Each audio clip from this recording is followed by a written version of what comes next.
ফিলিস্তিনের ভূখণ্ডে অবস্থিত, যে মসজিদে 1 রাকাত সালাত আদায় করলে 500 রাকাতের সওয়াব আমলনামায় ঢুকিয়ে দিবে কে? আবার এই ফিলিস্তিন বিলাদুস শাম, এই শাম দেশ যেন তেন জায়গা নয়। 2টা বর্ণনায় পাওয়া যায় কিয়ামতের ময়দানটা হবে আরাফাতের ময়দানে, আবার আরেকটা বর্ণনায় পাওয়া যায় কিয়ামতের ময়দানটা হবে সিরিয়া ফিলিস্তিন এই শামের ভূখণ্ডের ময়দানে। পড়েন সুবহানাল্লাহ। সাইয়েদনা ঈসা আলাইহিস সালাম দাজ্জালকে হত্যা করার জন্য বাংলাদেশে নামবে না, দাজ্জালকে হত্যা করার জন্য সৌদি আরবেও নামবে না, মিশরেও নামবে না, ইরাকেও নামবে না, লেবাননেও নামবে না, আলজেরিয়াতেও নামবে না, তিউনিসিয়াতেও নামবে না, মরক্কোতেও নামবে না।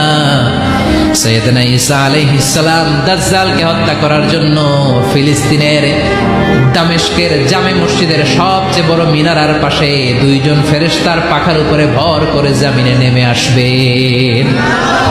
এই জায়গাটা অনেক গুরুত্বপূর্ণ জায়গা। আল্লাহ বলেছেন বারাকনা হাওলা, এই পুরো এলাকাটাকে আমি বরকত দিয়ে ছেয়ে দিয়েছি। পড়েন আল্লাহু আকবার। আবার এই জায়গায় বিশাল একটা যুদ্ধ হবে।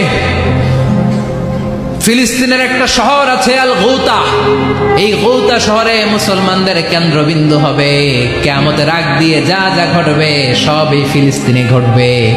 এই জন্য তিন আর জাইতুনের কসম কাটার মধ্য দিয়ে ফিলিস্তিনের কসম কেটেছে কে? এই ফিলিস্তিনের বাইতুল লাহাম, যেটাকে বলে বেথেলহাম, এই বেথেলহাম সিটিতে ঈসা আলাইহিস সালামের জন্ম। সুবহানাল্লাহ পড়েন। মনে থাকবে কোন শহরে? বেথেলহাম।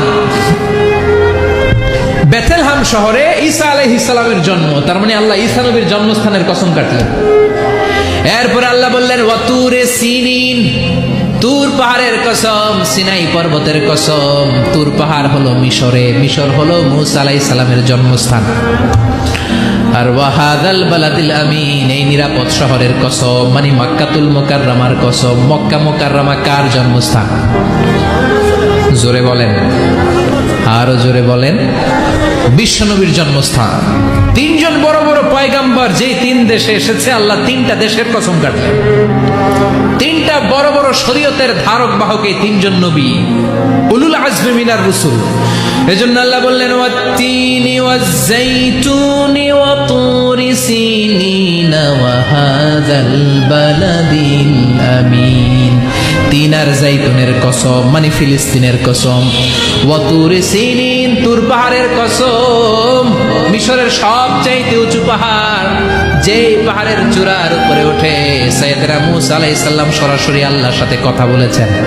ওয়া কাল্লামাল্লাহু মূসা তাকলিমা, সরাসরি, without any media, without any ভায়া।